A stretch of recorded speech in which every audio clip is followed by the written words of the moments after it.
வணக்கம். புதுவை மற்றும் அதனை சுற்றியுள்ள பகுதிகளில் நடைபெற்ற பல்வேறு நிகழ்வுகளை பிரதிபலிக்கும் கமலா தொலைக்காட்சியின் செய்திகளுக்காக பிரபாவதி. விரிவான செய்திகளை காண்பதற்கு முன் தலைப்புச் செய்தியை பார்க்கலாம்.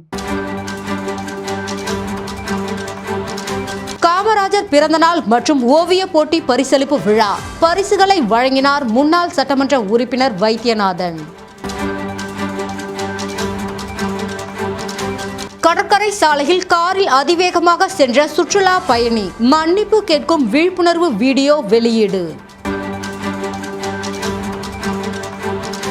போலி மருந்து வழக்கில் புதிய திருப்பம். தனியார் குடோனில் 6 கோடி ரூபாய் மதிப்பிலான மருந்து மூலப்பொருட்கள் மற்றும் 37 வகையான மருந்துகள் பறிமுதல். இனி விரிவான செய்திகள். புதுச்சேரியில் பெருந்தலைவர் காமராஜர் பிறந்தநாள் மற்றும் ஓவிய போட்டி பரிசளிப்பு விழா விமர்சையாக நடைபெற்றது. புதுச்சேரி ஆர்க்லேண்ட் குழந்தைகள் மையம் சார்பில் பெருந்தலைவர் காமராஜர் அவர்களின் பிறந்த நாளை முன்னிட்டு பள்ளி மாணவர்களுக்கான சிறப்பு ஓவிய போட்டிகள் மற்றும் வண்ணம் தீட்டும் போட்டிகள் அண்மையில் நடத்தப்பட்டன. இப்போட்டிகளில் புதுச்சேரியின் பல்வேறு பள்ளிகளை சேர்ந்த ஏராளமான மாணவ மாணவிகள் மிக உற்சாகத்துடன் கலந்து கொண்டு தங்களது கலை திறமைகளை வெளிப்படுத்தினர். இதில் வெற்றி பெற்ற மாணவர்களுக்கான பரிசளிப்பு விழா காமராஜரின் பிறந்த நாள் அன்று புதுச்சேரி செயின்ட் தெரேஸ் வீதியில் அமைந்துள்ள வண்ண அருவி கலைக்கூடத்தில் மிக சிறப்பாக நடைபெற்றது. இவ்விழாவிற்கு கலை பண்பாட்டுத்துறையின் மேனாள் இயக்குனர் கலியபெருமாள் தலைமை தாங்கி மாணவர்களின் கலை ஆர்வத்தை ஊக்குவித்து தலைமை உரையாற்றினார். புதுச்சேரியின் முன்னாள் சட்டமன்ற உறுப்பினரும் முன்னாள் காங்கிரஸ் சட்டமன்ற கட்சி தலைவருமான வைத்தியநாதன் முதன்மை விருந்தினராக கலந்து கொண்டு வெற்றி பெற்ற மாணவர்களை வாழ்த்தி பேசினார். மேலும் அரிக்கமேடு ஆர்ட் அகாடமியின் செயலாளரும் கலைமாமணி ஓவியருமான சுகுமாரன் சிறப்பு விருந்தினராக கலந்து கொண்டு சிறப்பித்தார். விழாவில் பங்கேற்ற விருந்தினர்கள் அனைவரும் சாதனை படைத்த குழந்தைகளுக்கு பரிசுகளையும் பாராட்டு சான்றிதழ்களையும் வழங்கி கௌரவித்தனர். விழாவின் ஒரு பகுதியாக ஆர்க்லேண்ட் கலை மைய மாணவர்களின் கண்கவர் கலை நிகழ்ச்சிகள் நடைபெற்றன. அத்துடன் பெருந்தலைவர் காமராஜரின் எளிமையான வாழ்க்கை, கல்வி புரட்சி மற்றும் அவரின் சாதனைகளை போற்றும் வகையில் மாணவர்களின் சிறப்பு பேச்சுகளும் தேசபக்தி பாடல்களும் இடம்பெற்று விழாவை மேலும் சிறப்பித்தன. இந்த விழாவிற்கான அனைத்து ஏற்பாடுகளையும் நிகழ்ச்சி ஒருங்கிணைப்பையும் ஆர்க்லேண்ட் குழந்தைகள் கலை மையத்தின் செயலாளர் ஆதிரை சரவணகுமார் முன்னின்று திறம்பட செய்திருந்தார். அவருடன் இணைந்து மையத்தின் பயிற்றுநர்களான ராஜ் பிரியா, சிவராமகிருஷ்ணன், சிவானி ஆகியோர் விழா நிகழ்வுகளை சிறப்பாக செய்திருந்தனர். இவ்விழாவில் திரளான பள்ளி மாணவர்கள், ஆசிரியர்கள் மற்றும் பெற்றோர்கள் கலந்து கொண்டு சிறப்பித்தனர். தமிழகத்தில் முதல் மாற்றுத்திறனாளிகள் பூங்கா ஆய்வு செய்யப்பட்டுள்ளது. புதுவையிலும் அமைக்க லட்சிய ஜனநாயக கட்சி தலைவரும் காமராஜர் நகர் தொகுதி சட்டமன்ற உறுப்பினருமான ஜோஸ் சார்லஸ் மார்டின் நடவடிக்கை மேற்கொண்டுள்ளார். கோவையில் போஷ் நிறுவனத்தின் சமூக பொறுப்பு நிதி உதவியுடன் ரேக் என்கிற தன்னார்வ அமைப்பு மூலம் மாற்றுத்திறனாளிகள் மற்றும் ஆட்டிசம் பாதிக்கப்பட்ட சிறப்பு குழந்தைகளுக்காக தமிழகத்திலேயே முதன்முறையாக அமைக்கப்பட்டுள்ள மாற்றுத்திறனாளிகள் சிறப்பு பூங்கா ஆய்வு செய்யப்பட்டது. லட்சிய ஜனநாயக கட்சியின் தலைவரும் காமராஜ் நகர் தொகுதி சட்டமன்ற உறுப்பினருமான ஜோஸ் சார்லஸ் மார்டின் அறிவுறுத்தலின் பேரில் புதுவை முன்னாள் சட்டமன்ற உறுப்பினர் ரிச்சர்ட் ஜான்குமார், லட்சிய ஜனநாயக கட்சியின் பொதுச் செயலாளர் துரைசாமி உள்ளிட்டோர் கலந்து கொண்டு பூங்காவில் செய்யப்பட்டுள்ள வசதிகளை பார்வையிட்டனர். மாற்றுத்திறனாளி மற்றும் ஆட்டிசம் குழந்தைகள் பாதுகாப்பாகவும் மகிழ்ச்சியாகவும் விளையாடும் வகையில் வீல் சேர் அணுகுமுறை வசதிகள், சிறப்பு ஊஞ்சல்கள், இசையுடன் கூடிய விளையாட்டு உபகரணங்கள், உணர்வு திறனை மேம்படுத்தும் விளையாட்டு அம்சங்கள் உள்ளிட்ட பல்வேறு வசதிகள் இந்த பூங்காவில் ஏற்படுத்தப்பட்டுள்ளன. பூங்காவின் செயல்பாடுகள் மற்றும் அதன் பயன்கள் குறித்து அதிகாரிகள் மற்றும் நிர்வாகிகளிடம் விரிவாக கேட்டறிந்த குழுவினர் இதுபோன்ற மாற்றுத்திறனாளிகள் சிறப்பு பூங்காவை புதுவையிலும் அமைக்கும் நடவடிக்கைகளை மேற்கொள்ள உள்ளதாக தெரிவித்தனர். மாற்றுத்திறனாளி குழந்தைகளின் உடல், மன மற்றும் சமூக வளர்ச்சிக்கு துணை புரியும் வகையில் இந்த திட்டத்தை புதுவையிலும் செயல்படுத்த தேவையான முயற்சிகள் மேற்கொள்ளப்படும் என லட்சிய ஜனநாயக கட்சி தலைவரும் காமராஜ் நகர் தொகுதி சட்டமன்ற உறுப்பினருமான ஜோஸ் சார்லஸ் மார்டின் தெரிவித்துள்ளார். வீட்டின் முன் நிறுத்திய இருசக்கர வாகன திருட்டு தொடர்பாக சிசிடிவியில் பதிவான காட்சிகளை கொண்டு மர்ம நபர்களை காவல்துறையினர் தேடி வருகின்றனர். அண்ணா நகரை சேர்ந்த ஒருவர் வழக்கம் போல் தனது இருசக்கர வாகனத்தை இரவு நேரத்தில் வீட்டின் முன்பு நிறுத்திவிட்டு வீட்டிற்குள் சென்றிருந்தார். இதனை நோட்டமிட்டிருந்த இரு மர்ம நபர்கள் யாரும் இல்லாத நேரத்தை பயன்படுத்தி மிகவும் சாதுரியமாக வாகனத்தை திருடி சென்றதாக கூறப்படுகிறது. இந்த திருட்டு சம்பவம் அருகில் பொருத்தப்பட்டிருந்த கண்காணிப்பு கேமராவில் பதிவாகியுள்ளது. அந்த காட்சிகளில் மர்ம நபர்கள் எந்தவித பதற்றமும் இல்லாமல் சுற்றுப்புறத்தை நோட்டமிட்டு சில நிமிடங்களிலேயே இருசக்கர வாகனத்தை எடுத்து செல்லும் காட்சி தெளிவாக பதிவாகியுள்ளது. வாகனம் திருடப்பட்டதை அறிந்த அதன் உரிமையாளர் உருளையன்பேட்டை காவல் நிலையத்தில் புகார் அளித்தார்.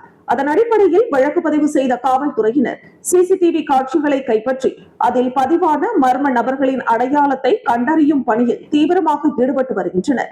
புதுச்சேரி நகரில் அண்மை காலமாக இருசக்கர வாகன திருட்டு சம்பவங்கள் அதிகரித்து வருவதாக பொதுமக்கள் கவலை தெரிவித்து வருகின்றனர். இதையடுத்து இரவு நேரங்களில் வாகனங்களை பாதுகாப்பான இடங்களில் நிறுத்துவதுடன் கூடுதல் பாதுகாப்பு பூட்டுகள் பயன்படுத்த வேண்டும் என காவல்துறையினர் அறிவுறுத்தியுள்ளனர். மக்கும் குப்பையில் இருந்து ஆர்கானிக் உரம், தொழிற்சாலை கழிவில் இருந்து செங்கற்கள், ஒருங்கிணைந்த பண்ணை மேலாண் மையத்தை லட்சிய ஜனநாயக கட்சி தலைவரும் காமராஜர் நகர் தொகுதி சட்டமன்ற உறுப்பினருமான ஜோஸ் சார்லஸ் மார்டின் சார்பில் கட்சி நிர்வாகிகள் பார்வையிட்டனர். லட்சிய ஜனநாயக கட்சி தலைவரும் காமராஜ் நகர் தொகுதி சட்டமன்ற உறுப்பினருமான ஜோஸ் சார்லஸ் மார்டின் அறிவுறுத்தலின் பெயரில் புதுவை முன்னாள் சட்டமன்ற உறுப்பினர் ரிச்சர்ட் ஜான்குமார், லட்சிய ஜனநாயக கட்சியின் பொதுச் செயலாளர் துரைசாமி தலைமையிலான குழுவினர் ஒருங்கிணைந்த பண்ணை மேலாண்மை மையத்தை பார்வையிட்டனர். அப்போது பண்ணை மையத்தின் நிர்வாகி அருண் அங்கு மேற்கொள்ளப்பட்டு வரும் கழிவு மறுசுழற்சி மற்றும் இயற்கை வள ஒருங்கிணைந்த பண்ணை மேலாண்மை பணிகள் குறித்து விளக்கம் அளித்தார். நகரின் பல்வேறு பகுதிகள், அடுக்குமாடி குடியிருப்புகள், ஹோட்டல்கள் மற்றும் பெரிய நிறுவனங்களில் இருந்து சேகரிக்கப்படும் மக்கும் குப்பைகள் தரம் பிரிக்கப்பட்டு தொழிற்சாலைக்கு கொண்டு வரப்படுகின்றன. பின்னர் அவை மாடுகள் மற்றும் பன்றிகளுக்கும் உணவாக வழங்கப்படுகின்றன. அதன் பின்னர் மீறும் பொருட்கள் இயந்திரங்கள் மூலம் கலவையாக்கி சாணத்துடன் உதிர்ந்த இலைகள் உள்ளிட்ட இயற்கை கழிவுகள் சேர்க்கப்பட்டு சுமார் 2 மாதங்கள் உலர வைக்கப்படுகின்றன. இதன் மூலம் தரமான ஆர்கானிக் உரம் தயாரிக்கப்பட்டு விவசாய பயன்பாட்டிற்கு வழங்கப்படுகிறது. மேலும் மைய வளாகத்திலேயே மாடுகளுக்கான தீவனமும் தயாரிக்கப்பட்டு கால்நடை வளர்ப்புடன் இணைந்த மேலாண்மை நடைமுறைகள் பின்பற்றப்படுகின்றன. இதனுடன் ஃபவுண்டரி தொழிற்சாலையில் இருந்து கிடைக்கும் கழிவு மணல் சேகரிக்கப்பட்டு சிமெண்ட் கலவையுடன் இணைத்து செங்கற்கள் தயாரிக்கப்படுகின்றன. இதுவரை சுமார் 70 லட்சம் செங்கற்கள் தயாரிக்கப்பட்டுள்ளதாக நிர்வாகிகள் தெரிவித்தனர். தொழிற்சாலையின் சுற்றுச்சுவர் மற்றும் வளாகத்தில் உள்ள பல்வேறு கட்டுமானங்களும் இந்த செங்கற்களை கொண்டு அமைக்கப்பட்டுள்ளன. கழிவுகளை பயனுள்ள வளங்களாக மாற்றும் இந்த ஒருங்கிணைந்த மேலாண்மை முறை சுற்றுச்சூழல் பாதுகாப்பு மற்றும் நிலையான வளர்ச்சிக்கான சிறந்த செயல்முறையை புதுவையிலும் மேற்கொண்டு பயனுள்ள வகையில் செயல்படுத்த லட்சிய ஜனநாயக கட்சி தலைவரும் காமராஜ் நகர் தொகுதி சட்டமன்ற உறுப்பினருமான ஜோஸ் சார்லஸ் மார்டின் நடவடிக்கை மேற்கொண்டுள்ளார். டிபிஆர்எஸ் தொழிற்சாலை மீது நடவடிக்கை எடுக்க வேண்டும் என விடுதலை சிறுத்தைகள் கட்சி கோரிக்கை விடுத்துள்ளது. பாகூர் அருகே மணப்பட்டு பகுதியில் இயங்கி வரும் டிபிஆர்எஸ் பிரைவேட் லிமிடெட் தொழிற்சாலை மீது சட்டப்படி நடவடிக்கை எடுக்க வேண்டும் என விடுதலை சிறுத்தைகள் கட்சியின் பாகூர் தொகுதி மாவட்ட செயலாளர் தாயப்பன் கோரிக்கை விடுத்துள்ளார். இது தொடர்பாக அவர் வெளியிட்டுள்ள அறிக்கையில், தொழிற்சாலையில் தொழிலாளர்களிடம் 12 மணி நேரம் சட்டவிரோதமாக வேலை வாங்கப்படுவதாகவும், நிலத்தடி நீர் அளவுக்கு மீறி உறிஞ்சப்படுவதாகவும், ரசாயன மற்றும் கழிப்பறை கழிவுநீர் திறந்த வெளியில் வெளியேற்றப்படுவதால் சுற்றுச்சூழல் மாசுபட்டு பொதுமக்களின் உடல் நலத்திற்கு பாதிப்பு ஏற்படுவதாகவும் தெரிவித்துள்ளார். இது தொடர்பாக பாகூர் கொம்யூன் பஞ்சாயத்து, மாசு கட்டுப்பாட்டு குழுமம், நிலத்தடி நீர் அதிகார அமைப்பு மற்றும் தொழிலாளர் நலத்துறை உள்ளிட்ட துறைகளுக்கு 1 மாதத்திற்கு முன்பே புகார் அளித்தும் இதுவரை நடவடிக்கை எடுக்கப்படவில்லை என அவர் குற்றம் சாட்டியுள்ளார். எனவே புதுச்சேரி அரசு இந்த விவகாரத்தில் தலையிட்டு டிஆர்டிஎஸ் பிரைவேட் லிமிடெட் தொழிற்சாலை மீது உடனடி சட்ட நடவடிக்கை எடுக்க வேண்டும்.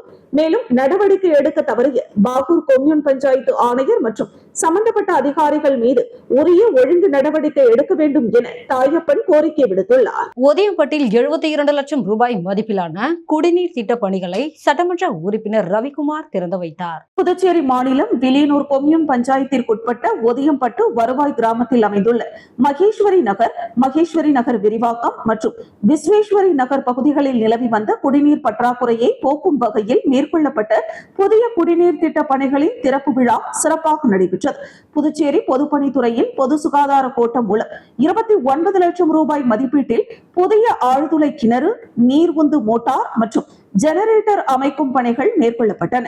மேலும் 43 லட்சம் ரூபாய் மதிப்பீட்டில் புதிய குடிநீர் விநியோக குழாய்கள், வீட்டு குடிநீர் இணைப்புகள் மற்றும் சாலை மறுசீரமைப்பு பணிகளும் நிறைவு செய்யப்பட்டன.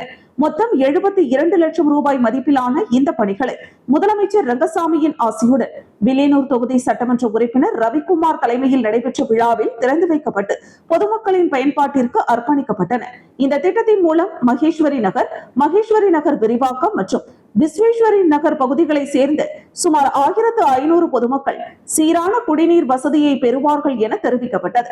இந்த நிகழ்ச்சியில் பொதுப்பணித்துறை தலைமை பொறியாளர் வீரசெல்வம், கண்காணிப்பு பொறியாளர் சுந்தரமூர்த்தி, பொது சுகாதார கோட்ட செயற்பொறியாளர் சுந்தரி, உதவி பொறியாளர் ரமேஷ்குமார், இளநிலை பொறியாளர் ஞானவேல் மற்றும் அப்பகுதி பொதுமக்கள் திரளாக கலந்து கொண்டு விழாவை சிறப்பித்தனர். கடற்கரை சாலையில் அதிவேகமாக காரை ஓட்டிய சுற்றுலா பயணி மன்னிப்பு கேட்கும் விழிப்புணர்வு வீடியோவை காவல்துறையினர் வெளியிட்டனர். புதுச்சேரி கடற்கரை சாலையில் வாகனங்களுக்கு தடை விதிக்கப்பட்டுள்ள நிலையில் அதிவேகமாக கார் ஓட்டி சென்ற காட்சி சமூக வலைதளங்களில் வைரலாகி பரபரப்பை ஏற்படுத்தியது. இதுகுறித்து போக்குவரத்து காவல்துறையினர் வழக்கு பதிவு செய்து விசாரணை மேற்கொண்டனர். விசாரணையில் அந்த காரை ஓட்டியவர் புதுச்சேரிக்கு சுற்றுலா வந்த நபர் என்பதும் அவர் தடை செய்யப்பட்ட பகுதியில் தெரியாமல் நுழைந்ததும் தெரிய வந்தது. இதையடுத்து சம்பந்தப்பட்ட காரின் உரிமையாளரை காவல்துறையினர் அழைத்து எச்சரிக்கை விடுத்தனர். மேலும் பொதுமக்களிடையே விழிப்புணர்வை ஏற்படுத்தும் வகையில் அந்த சுற்றுலா பயணி தனது செயலுக்கு வருத்தம் தெரிவித்து, தெரியாமல் இந்த வழியாக வந்துவிட்டேன், நான் செய்தது தவறுதான், இனி யாரும் இது போன்ற தவறை செய்ய வேண்டாம் என்று மன்னிப்பு கோரும் வீடியோவை வெளியிட்டுள்ளார். போக்குவரத்து விதிகளை அனைவரும் கடைபிடிக்க வேண்டும் என்றும் தடை செய்யப்பட்ட பகுதிகளில் வாகனங்களை இயக்குவதை தவிர்க்க வேண்டும் என்றும் காவல்துறையினர் பொதுமக்களுக்கும் சுற்றுலா பயணிகளுக்கும் அறிவுறுத்தியுள்ளனர். தவளக்குப்பம் நேஷனல் பள்ளியில் மாணவர் தின விழா மிக சிறப்பாக கொண்டாடப்பட்டது. புதுச்சேரி தவளக்குப்பம் நேஷனல் ஆங்கில உயர்நிலை பள்ளியில் மாணவர் தின விழா சிறப்பாக கொண்டாடப்பட்டது. பள்ளியின் தாளாளர் டாக்டர் எழிலரசி கிரண்குமார் வரவேற்றார். பள்ளியின் சேர்மன் டாக்டர் கிரண்குமார் விழாவிற்கு தலைமை தாங்கினார். சிறப்பு விருந்தினர்களாக தொழிலதிபர்கள் முகேஷ் மற்றும் அஸ்வினி ஆகியோர் கலந்து கொண்டனர். விழாவில் பங்கேற்ற சிறப்பு விருந்தினர்கள் பெருந்தலைவர் காமராஜரின் வாழ்க்கை மற்றும் அவரின் சாதனைகள் குறித்து விளக்க உரை ஆற்றினர். மாணவர் தினத்தை முன்னிட்டு மாணவ மாணவிகளுக்கு பல்வேறு போட்டிகள் நடத்தப்பட்டன. போட்டியில் வெற்றி பெற்ற மாணவர்களுக்கு பரிசுகள் வழங்கி பாராட்டப்பட்டது. மாணவர் தினத்தை முன்னிட்டு மாணவ மாணவிகளின் கண்கவர் கலை நிகழ்ச்சிகள் நடைபெற்றன. பள்ளியின் தலைமை ஆசிரியை உமா நன்றி உரை வழங்கினார். விழாவிற்கான ஏற்பாடுகளை பள்ளியின் ஆசிரியர்கள் செய்திருந்தனர். மங்கலம் தொகுதியில் புதுப்பிக்கப்பட்ட அங்கன்வாடி மையங்களை சட்டமன்ற உறுப்பினர் ரவிக்குமார் திறந்து வைத்தார். புதுச்சேரி அரசு மகளிர் மற்றும் குழந்தைகள் மேம்பாட்டுத் துறையின் கீழ் செயல்பட்டு வரும் கனுவாப்பேட்டை, சாமியார் தோப்பு மற்றும் கோட்டைமேடு பகுதிகளில் அமைந்துள்ள அங்கன்வாடி மையங்கள் பொதுப்பணித்துறை மூலம் சுமார் 25 லட்சம் ரூபாய் மதிப்பீட்டில் புதுப்பிக்கப்பட்டன. புதுப்பிக்கப்பட்ட அங்கன்வாடி மையங்களை முதலமைச்சர் ரங்கசாமியின் ஆசியுடன் வில்லியனூர் தொகுதியின் சட்டமன்ற உறுப்பினர் ரவிக்குமார் தலைமையில் நடைபெற்ற விழாவில் திறந்து வைக்கப்பட்டு பொதுமக்களின் பயன்பாட்டிற்கு அர்ப்பணித்தார். இந்த நிகழ்ச்சியில் மகளிர் மற்றும் குழந்தைகள் மேம்பாட்டுத் துறையின் செயலர் ரவி பிரகாஷ், இயக்குனர் சத்தியமூர்த்தி, குழந்தைகள் நலத்திட்ட அதிகாரி, அங்கன்வாடி ஊழியர்கள், அங்கன்வாடி உதவியாளர்கள் உள்ளிட்டோர் கலந்து கொண்டனர். மேலும் முன்னாள் வாரிய தலைவர்கள் பாலமுருகன், ரேவதி பர்குணன், முன்னாள் கொம்யூன் பஞ்சாயத்து துணைத் தலைவர் மங்களம் சங்கர் என்கிற ராதாகிருஷ்ணன், ஏபிசி சங்கர், செல்வம் என்கிற சுப்ராயுலு, சரவணன், கண்ணபிரான், கிராம பிரமுகர்கள் மற்றும் பொதுமக்கள் திரளாக கலந்து கொண்டு விழாவை சிறப்பித்தனர். புதுப்பிக்கப்பட்ட அங்கன்வாடி மையங்கள் மூலம் அப்பகுதியை சேர்ந்த குழந்தைகள் மற்றும் கர்ப்பிணி, பாலூட்டும் தாய்மார்களுக்கு தரமான சேவைகள் மேலும் மேம்படும் என அதிகாரிகள் தெரிவித்தனர். விழாவில் கலந்து கொண்ட பொதுமக்கள் அனைவருக்கும் இனிப்புகள் வழங்கப்பட்டது. போலி மருந்து வழக்கில் புதிய திருப்பமாக தமிழக எல்லையான பூத்துறையில் செயல்பட்ட தனியார் குடோனில் தமிழக மருந்து கட்டுப்பாட்டு துறை அதிகாரிகள் நடத்திய அதிரடி சோதனையில் சுமார் 6 கோடி ரூபாய் மதிப்பிலான மருந்து மூலப்பொருட்கள் மற்றும் 37 வகையான மருந்துகள் பறிமுதல் செய்யப்பட்டன. சென்னையை சேர்ந்த மருந்து விற்பனையாளர் ராஜ்குமார் நிறுவனத்தின் பெயரில் போலி மாத்திரைகள் தயாரிக்கப்பட்டு இலங்கைக்கு கடத்த முயன்ற சம்பவம் தொடர்பான விசாரணையில் அவை புதுச்சேரி குருமாம்பேட்டில் உள்ள மெடினோக் ஹெல்த் கேர் தொழிற்சாலையில் தயாரிக்கப்பட்டது தெரியவந்தது. இதையடுத்து மேட்டுப்பாளையம் காவல்துறையினர் தொழிற்சாலையில் சோதனை நடத்தி 3 லட்சம் ரூபாய் மதிப்பிலான போலி மாத்திரைகளை பறிமுதல் செய்து தொழிற்சாலை உரிமையாளர் பிரபாகரனை கைது செய்தனர். மேலும் தொழிற்சாலைக்கும் சீல் வைக்கப்பட்டது. விசாரணையை தொடர்ந்து அந்த தொழிற்சாலைக்கு சொந்தமான குடோன் தமிழகத்தின் பூத்துறையில் இயங்கி வந்தது கண்டறியப்பட்டது. இதையடுத்து தமிழக மருந்து கட்டுப்பாட்டுத்துறை அதிகாரிகள் ஆரோவில் காவல்துறையினர் பாதுகாப்புடன் குடோனில் நடத்திய சோதனையில் 1.54 லட்சம் மருந்து அட்டைகள், 37 வகையான மாத்திரைகள் மற்றும் பெருமளவிலான மருந்து தயாரிப்பு மூலப்பொருட்கள் கைப்பற்றப்பட்டன. பறிமுதல் செய்யப்பட்ட பொருட்களின் மொத்த மதிப்பு சுமார் 6 கோடி ரூபாய் என மதிப்பிடப்பட்டுள்ளது. இந்த போலி மருந்து வலையமைப்பு குறித்து தமிழக மருந்து கட்டுப்பாட்டுத்துறை அதிகாரிகள் தொடர்ந்து தீவிர விசாரணை நடத்தி வருகின்றனர். நயினார் மண்டபம் அருள்மிகு நாகமுத்து மாரியம்மன் ஸ்ரீ முத்து மாரியம்மன் 43ஆம் ஆண்டு செடல் மற்றும் திருத்தேர் பவனி திருவிழாவை முன்னிட்டு சுவாமிக்கு நடைபெற்ற அபிஷேக ஆராதனையில் சட்டமன்ற உறுப்பினர் ஜான்குமார் கலந்து கொண்டு சுவாமி தரிசனம் செய்தார். புதுச்சேரி நயினார் மண்டபம் அருள்மிகு நாகமுத்து மாரியம்மன் மற்றும் அருள்மிகு முத்துமாரியம்மன் ஆலயங்களில் 43வது ஆண்டு செடல் மற்றும் தேர்பவனி விழா விமர்சையாக நடைபெற்று வருகிறது. விழாவின் ஒரு பகுதியாக 5ஆம் நாள் விழாவில் ஸ்ரீ முத்துமாரியம்மன் மற்றும் ஸ்ரீ நாகமுத்து மாரியம்மனுக்கு அபிஷேக ஆராதனை நடைபெற்றது. தொடர்ந்து 5ஆம் நாள் உபயதாரர்களாக நாகம்மாள் நகர், வள்ளலார் நகர், திவான் கந்தப்பா நகர் உள்ளடக்கிய பகுதி வாழ் பக்தர்களின் விழா வெகு விமர்சையாக நடைபெற்றது. விழாவில் சிறப்பு விருந்தினராக முதலியார்பேட்டை தொகுதியின் சட்டமன்ற உறுப்பினர் ஜான்குமார் கலந்து கொண்டு சுவாமி தரிசனம் செய்தார். இதில் திரளான பக்தர்கள் கலந்து கொண்டு சுவாமியை வழிபட்டனர். இந்த நிகழ்ச்சியில் 5ஆம் நாள் உபயதாரராக மேகநாதன் பாபு, அருண்குமார், சந்திரசேகரன், ராஜி, ராஜேந்திரன், காமராஜ், பாண்டியன், கணேசன், ஆனந்த், சிவராமன், யுவராஜ், லோகேஷ், கலையரசன் ஆகியோர் சிறப்பாக செய்திருந்தனர். இன்று இரவு ஸ்ரீ நாகமுத்து மாரியம்மன், ஸ்ரீ முத்துமாரியம்மன், ஸ்ரீ சிவன் பார்வதி மற்றும் ஸ்ரீ முருகன் வள்ளி தெய்வானை சமேதரர்களின் சுவாமி திருவீதி உலா நடைபெறுகிறது. புதுச்சேரியில் பிரம்மாண்டமாய் அரேபிய மந்தியின் புதிய கிளை திறக்கப்பட்டுள்ளது. புதுச்சேரி மிஷின் வீதி பகுதியில் புகழ்பெற்ற அரேபிய மந்தி உணவகத்தின் 7வது கிளை திறக்கப்பட்டது.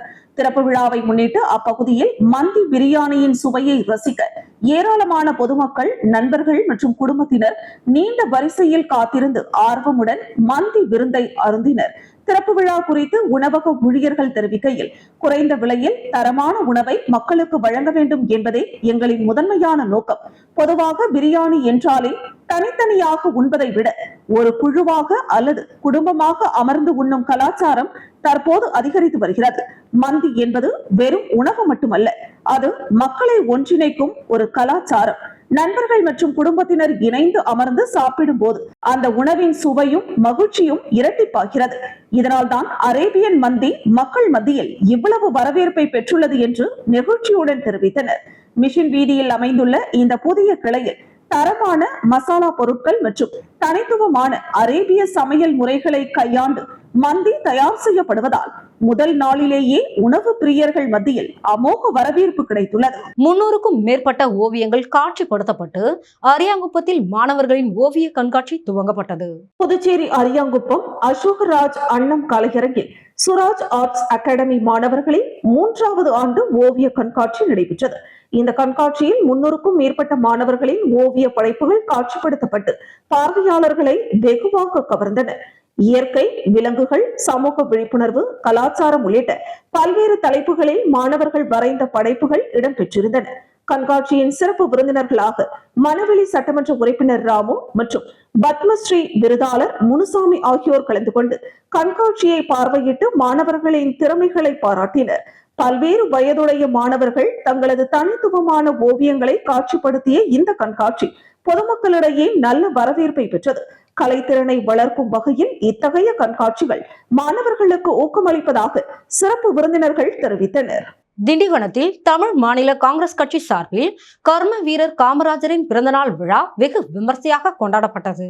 விழுப்புரம் மாவட்டம் திண்டிவனத்தில் விழுப்புரம் வடக்கு மாவட்ட தமிழ் மாநில காங்கிரஸ் கட்சி சார்பில் கர்ம வீரர் காமராஜர் அவர்களின் 124வது பிறந்த நாளை முன்னிட்டு அவரது திருவுருவ சிலைக்கு மாவட்ட தலைவர் சீனிவாசன் தலைமையில் நிர்வாகிகள் மாலை அணிவித்து மரியாதை செலுத்தி பொதுமக்களுக்கு இனிப்புகளை வழங்கினர். இதில் மாவட்ட பொதுச் செயலாளர் சீனிவாசன், முன்னாள் கவுன்சிலர் புண்ணியசீலன், வட்டார தலைவர்கள் செங்கேணி, தங்கராசு, மாவட்ட பொருளாளர் ரவி, நகர துணைத் தலைவர் ரங்கநாதன், ஒலக்கூர் இளைஞரணி செயலாளர் பிரபு உள்ளிட்ட பலர் கலந்து கொண்டனர். மயிலம் ஊராட்சி ஒன்றியத்தில் சாலை வசதி, குடிநீர் வசதி மற்றும் தெருவிளக்கு மேம்பாடு குறித்து ஒன்றிய குழு உறுப்பினர்கள் சாதாரண கூட்டத்தில் ஆலோசிக்கப்பட்டன. விழுப்புரம் மாவட்டம் மயிலம் ஊராட்சி ஒன்றிய அலுவலகத்தில் உள்ள கூட்டரங்கில் ஒன்றிய குழு உறுப்பினர்கள் சாதாரண கூட்டம் ஒன்றிய குழு பெருந்தலைவர் யோகேஸ்வரி மணிமாறன் தலைமையில் நடைபெற்றது. இதில் வட்டார வளர்ச்சி அலுவலர்கள் ரமா பிரபா, மணிவண்ணன், ஒன்றிய குழு துணைத் தலைவர் புனிதா ராமஜெயம் ஆகியோர் முன்னிலை வகித்தனர். இக்கூட்டத்தில் மயிலம் ஊராட்சி ஒன்றியத்தில் சாலை வசதி, குடிநீர் வசதி, சுகாதாரம், தெருவிளக்கு மேம்பாடு குறித்து ஆலோசிக்கப்பட்டது. இக்கூட்டத்தில் ஒன்றிய குழு உறுப்பினர்கள் மற்றும் ஊராட்சி ஒன்றிய அலுவலர்கள் கலந்து கொண்டனர். லயன்ஸ் சங்கம் சார்பில் பெருந்தலைவர் காமராஜரின் பிறந்தநாள் விழா மிக சிறப்பாக கொண்டாடப்பட்டது. திண்டிவனம் சோழமண்டலம் லயன்ஸ் சங்கம், திண்டிவனம் காமராஜர் லியோ சங்கம் மற்றும் திண்டிவனம் ரோஷனை இந்து தொடக்க பள்ளியில் பெருந்தலைவர் காமராஜரின் 124வது ஆண்டு பிறந்தநாள் விழா வெகு விமர்சையாக கொண்டாடப்பட்டது. விழாவிற்கு லயன்ஸ் முபாரக் தலைமை தாங்கினார். பள்ளியின் தலைமை ஆசிரியர் லயன் வெங்கடேசன் வரவேற்புரையாற்றினார்.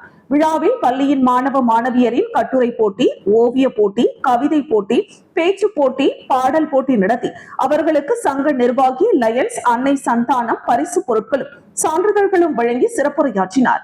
நிகழ்ச்சியில் ஒலப்பூர் ஒன்றிய வட்டார கல்வி அலுவலர் கோவர்தனன், திண்டிவனம் நகரமன்ற உறுப்பினர் தில்ஷாத் பேகம், சமூக ஆர்வலர் அப்சர், பள்ளி மேலாண்மை குழு தலைவர் ஃபரிதா பேகம், செயலாளர் அயூப் அலி, கார்த்திகேயன், அஜய்குமார், மதிவானன், சுரேஷ்குமார், தினேஷ், ஆனந்த், மணிகண்டன், அருண்குமார், லியோ கிளப் தலைவர் மற்றும் திண்டிவனம் சோழமண்டலம் லயன் சங்க நிர்வாகிகள் கலந்து கொண்டு சிறப்பித்தனர்.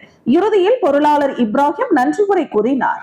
திண்டிவனம் அடுத்த ஏப்பாக்கம் ஏல்லையம்மன் கோவிலில் ஆனி மாத அமாவாசை ஊஞ்சல் உற்சவம் மிக சிறப்பாக நடைபெற்றது. விழுப்புரம் மாவட்டம் திண்டிவனம் தாலுகா ஏப்பாக்கம் கிராமத்தில் அமைந்துள்ள அருள்மிகு எல்லையம்மன் கோவிலில் ஆனி மாத ஊஞ்சல் உற்சவம் வெகு விமர்சையாக நடைபெற்றது. இதில் அதிகாலை அம்மனுக்கு பால், தயிர், பன்னீர் மற்றும் வாசனை திரவியங்கள் கொண்டு சிறப்பு அபிஷேகம் நடைபெற்று மகா தீபாராதனை காண்பிக்கப்பட்டது. தொடர்ந்து இரவு 7 மணிக்கு உற்சவ அம்மனுக்கு பல மலர்களால் அலங்கரிக்கப்பட்டு அம்மனை உட்பிரகாரம் வலம் வந்து ஊஞ்சல் மேடையில் அமர வைத்து தாலாட்டு பாடல் பாடினர். இதில் ஏராளமான பக்தர்கள் கலந்து கொண்டு சுவாமி தரிசனம் செய்தனர். தொடர்ந்து பக்தர்களுக்கு அன்னதானம் வழங்கப்பட்டது. நிகழ்ச்சிக்கான ஏற்பாட்டினை நிர்வாக குழு மற்றும் பொதுமக்கள் செய்திருந்தனர். விழுப்புரம் அதிமுகவில் உள்கட்சி பூசல் உச்சகட்டத்தை எட்டியுள்ளது. நீக்கப்பட்ட நிர்வாகிகள் இபிஎஸ் மீது கடும் குற்றச்சாட்டுகளை தெரிவித்து இனிப்புகள் வழங்கி கொண்டாடினர். விழுப்புரம் மாவட்ட அதிமுகவில் நிலவி வந்த உட்கட்சி பூசல் உச்சகட்டத்தை எட்டியுள்ளது. முன்னாள் அமைச்சர் CV சண்முகம் மாவட்ட செயலாளர் பொறுப்பிலிருந்து நீக்கப்பட்டு அவருக்கு பதிலாக பசுபதி நியமிக்கப்பட்டதில் இருந்து இரு தரப்பினரிடையே மோதல் வெடித்தது. புதிய மாவட்ட செயலாளர் பசுபதி மாவட்டம் முழுவதும் நடத்திய செயல் வீரர்கள் கூட்டங்களுக்கு CV சண்முகம் தரப்பினருக்கு அழைப்பு விடுக்காமல் புறக்கணித்ததாக தொடர்ந்து குற்றச்சாட்டுகள் எழுந்தன. இதன் உச்சமாக கடந்த சில நாட்களுக்கு முன்பு செஞ்சி அடுத்த வல்லம் பகுதியில் உள்ள தனியார் திருமண மண்டபத்தில் நடைபெற்ற கூட்டத்தில் சண்முகம் தரப்பினர் மண்டபத்தை முற்றுகையிட்டு வாக்குவாதத்தில் ஈடுபட்டனர். வாக்குவாதம் கைகலப்பாக மாறி பெரும் பரபரப்பை ஏற்படுத்திய நிலையில் மாவட்ட செயலாளர் பசுபதியின் கார் மீது மர்ம நபர்கள் கல்வீசி தாக்குதல் நடத்தினர். இந்த சம்பவம் மாவட்டம் முழுவதும் பேசுபொருளானது. இதனைத் தொடர்ந்து இன்று காலை அதிமுக பொதுச் செயலாளர் எடப்பாடி பழனிசாமி அதிரடி நடவடிக்கையாக CV சண்முகம் தரப்பை சேர்ந்த விழுப்புரம் மாவட்ட பொருளாளர் வெங்கடேசன், மாவட்ட இளைஞர்கள் மற்றும் இளம் பெண்கள் பாசறை செயலாளர் ஜெயபிரகாஷ், மாவட்ட இணை செயலாளர் ஆனந்தி உள்ளிட்ட 11 பேரை கட்சியின் அடிப்படை உறுப்பினர் உட்பட அனைத்து பொறுப்புகளில் இருந்தும் நீக்கி உத்தரவிட்டார். நீக்க அறிவிப்பு வெளியான சில மணி நேரங்களில் நீக்கப்பட்ட நிர்வாகிகள் திண்டிவனம் விருந்தினர் மாளிகை எதிரே ஒன்று கூடி எங்களை அதிமுகவில் இருந்து நீக்கியதற்கு நன்றி என்று கூறி பொதுமக்களுக்கு இனிப்புகள் வழங்கி கொண்டாடினர். பின்னர் செய்தியாளர்களை சந்தித்த ஜெயபிரகாஷ் கட்சி தலைமை மற்றும் புதிய மாவட்ட செயலாளர் பசுபதி மீது கடும் குற்றச்சாட்டுகளை முன்வைத்தனர். 2001ஆம் ஆண்டுக்கு முன்பு விழுப்புரம் மாவட்டம் திமுக காங்கிரஸ் கோட்டையாக இருந்ததாகவும் புரட்சி தலைவி அம்மா CV சண்முகத்தை களமிறக்கிய பிறகுதான் இது அதிமுகவின் அசைக்க முடியாத கோட்டையாக மாறியது என்றும் அவரது உழைப்பால் தான் தொடர் வெற்றிகள் கிடைத்தன என்றும் குறிப்பிட்டார். மேலும் பசுபதி 2001இல் பாமக சார்பில் போட்டியிட்டு தோற்றவர் என்றும் அவர் ஒரு சாராய வியாபாரி என்றும் சாடினார். அவரது சொந்த பூத் எண் 174இல் 1765 வாக்குகளில் அதிமுக பெற்றது வெறும் 62 வாக்குகள் தான் என்றும் இப்படிப்பட்டவர் பின்னால் படித்த வழக்கறிஞர்கள் செல்ல முடியாது என்றும் தெரிவித்தார். பொதுச் செயலாளர் எடப்பாடியாரை நோக்கி நீங்கள் திமுகவுடனும் உதயநிதி ஸ்டாலினுடனும் கள்ள கூட்டணி பேசவில்லை என்று உள் மனசாட்சியோடு சத்தியம் செய்ய முடியுமா? RKN ஹோட்டலில் திமுக ஆதரவு தருகிறது, நான் முதலமைச்சர் ஆக போகிறேன் என்று நீங்கள் கூறினீர்களா இல்லையா என நேரடியாக கேள்வி எழுப்பினார். கட்சியை வளர்க்க பொதுச் செயலாளராக இருக்கிறீர்களா, அழிக்க இருக்கிறீர்களா என்றும் தினமும் யாரை நீக்கலாம் என்று மட்டுமே யோசிப்பதாகவும் இப்படி போனால் ஒரு நாள் உங்கள் பெயரையே யாராவது நீக்கி விடுவார்கள் என்றும் எச்சரித்தார். இறுதியாக பசுபதிக்கு சவால் விடுத்த அவர், தகுதி இருந்தால் வரும் உள்ளாட்சி தேர்தலில் போட்டியிட்டு விழுப்புரம் நகர்மன்ற தலைவராக அல்லது ஒன்றிய சேர்மனாக வெற்றி பெற்று காட்டுமாறும், அப்போது உங்களை மாவட்ட செயலாளராக ஏற்பதாகவும் கூறினார். இந்த சாராய வியாபாரியால் விழுப்புரத்தில் அதிமுக வரலாறு முடிந்துவிட்டது. நாங்கள் எப்போதும் அம்மாவின் விசுவாசிகள் என்று ஆவேசமாக கூறி முடித்தார். திண்டிவனம் அடுத்த ரெட்டனை அருள்மிகு திரௌபதி அம்மன் ஆலயத்தில் அக்னி வசந்த பெருவிழாவின் 20ஆம் நாள் நிகழ்ச்சி மிக சிறப்பாக நடைபெற்றது. விழுப்புரம் மாவட்டம் திண்டிவனம் அடுத்த ரெட்டனை கிராமத்தில் கோவில் கொண்டுள்ள அருள்மிகு திரௌபதி அம்மன் ஆலயத்தில் அக்னி வசந்த பெருவிழாவானது கடந்த மாதம் 26ஆம் தேதி கொடியேற்றத்துடன் துவங்கியது. 20ஆம் நாள் நிகழ்ச்சியான நேற்று 18ஆம் நாள் யுத்த வைபவம் நடைபெற்றது. இரவு வண்ண விளக்குகளால் அலங்கரிக்கப்பட்ட திரௌபதி அம்மன் சுபத்திரை சமேதராக அர்ஜுனன் மற்றும் கிருஷ்ணர் ஆகிய சுவாமிகள் வெள்ளை குதிரைகள் பூட்டப்பட்ட ரதத்தில் வீதி உலா காட்சி நடைபெற்றது. இதில் திரளான பக்தர்கள் கலந்து கொண்டு சுவாமி தரிசனம் செய்தனர். மீண்டும் தலைப்புச் செய்திகள். காமராஜர் பிறந்தநாள் மற்றும் ஓவிய போட்டி பரிசளிப்பு விழா. பரிசுகளை வழங்கினார் முன்னாள் சட்டமன்ற உறுப்பினர் வைத்தியநாதன். கடற்கரை சாலையில் காரில் அதிவேகமாக சென்ற சுற்றுலா பயணி மன்னிப்பு கேட்கும் விழிப்புணர்வு வீடியோ வெளியீடு. போலி மருந்து வழக்கில் புதிய திருப்பம். தனியார் குடோனில் 6 கோடி ரூபாய் மதிப்பிலான மருந்து மூலப்பொருட்கள் மற்றும் 37 வகையான மருந்துகள் பறிமுதல். இத்துடன் செய்திகள் நிறைவடைகிறது. செய்திகளை உடனுக்குடன் தெரிந்து கொள்ள கமலா தொலைக்காட்சி சமூக வலைதளத்தை பின்பற்றவும். நன்றி, வணக்கம்.